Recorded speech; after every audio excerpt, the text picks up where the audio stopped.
পৰিস্থিতি হৈছিল ৮৩ এটা নিৰ্বাচন বিধানসভা নিৰ্বাচন লোকসভা নিৰ্বাচনো আছিলে সেই সময়ত তাৰপিছত অসমত এটা মানে হিংসাত্মক ঘটনা বহুত অসমৰ বিভিন্ন ঠাইত হৈছিল আৰু তাৰ পৰিপ্ৰেক্ষিততে মানে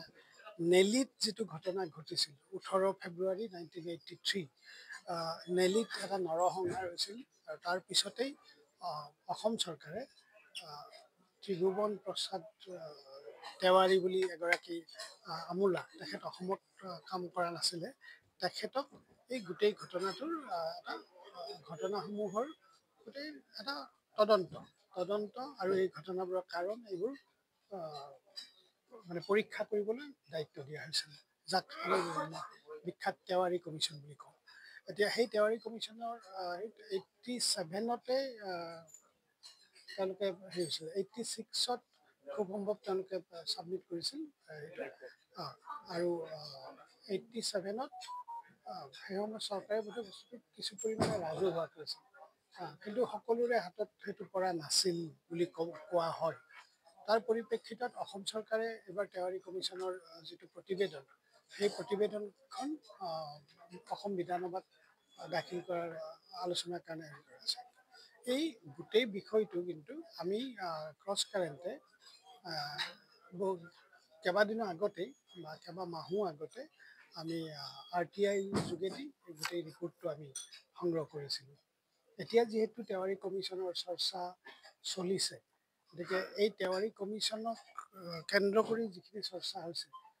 সেই চৰ্চাক লৈয়ে আমি আজিৰ এটা আলোচনা চক্ৰ অনুষ্ঠিত কৰিছিলোঁ মানে তেওৱাৰী কমিশ্যনৰ ৰিপৰ্ট এছেম্বলিত হেৰি হ'লে ছাবমিট হ'লে চিলেক্টিভ কিছু কথাহে ওলাব নেকি এইবুলি আমি সকলোৱে অকণমান শংকিতও হৈ আছোঁ গতিকে স্বাভাৱিকতে তেওৱাৰী কমিশ্যনৰ গোটেই ফাইণ্ডিংছখিনি লৈ আমি ইয়াত এটা আলোচনা চক্ৰ এটা আয়োজন কৰিছিলোঁ আলোচনাত আপোনালোকে দেখিছে অসম চৰকাৰৰ প্ৰাক্তন মুখ্য সচিব তথা অৰুণাচলৰ প্ৰাক্তন ৰাজ্যপাল জ্যোতিপ্ৰসাদ ৰাজখোৱা ডাঙৰীয়া পৰৱৰ্তী সময়ত অধিবক্তা শান্তনু বৰঠাকুৰ আৰু সেই সময়ত সেই ঘটনাসমূহৰ মানে ফিল্ড ৰিপৰ্টিং কৰা এগৰাকী জ্যেষ্ঠ সাংবাদিক আজি বেদব্ৰত লহকৰ তেখেত আছাম ট্ৰিবিউনৰ সাংবাদিক হিচাপেই নেলিৰ যিদিনা ঘটনা ঘটিছিল সেই ঘটনাবোৰ তেখেতসকলে কভাৰ কৰিছিল তো এই মানুহখিনিক লৈ আমি এটা আলোচনা চক্ৰ জাষ্ট ফাইণ্ডিংছখিনি কি আছে ফাইণ্ডিংছখিনি ৰাজহুৱা হ'লে তাৰ প্ৰভাৱ কি পৰিব পাৰে অসমৰ সামাজিক ৰাজনৈতিক জীৱনত এই বিষয়বোৰে আলোচনা হৈছে আৰু আমাৰ ভাল লাগিছে যে বনজিৎ হুছেইন এগৰাকী গৱেষক আৰু নিবন্ধকাৰ আৰু অত্যন্ত সক্ৰিয় ৰাজহুৱা কৰ্মী বনজিৎ হুছেইনে হাত ধৰিছে বৰ সুন্দৰকৈ আৰু এই ভাল লাগিছে যে প্ৰাক্তন আমোলা বিশিষ্ট লেখক লক্ষীনাথ তামুলী ডাঙৰীয়াও ইয়াত অংশগ্ৰহণ কৰিছে আজি আমি আশা কৰিম যে এই আলোচনা চক্ৰখনৰ পিছত অন্ততঃ 83ৰ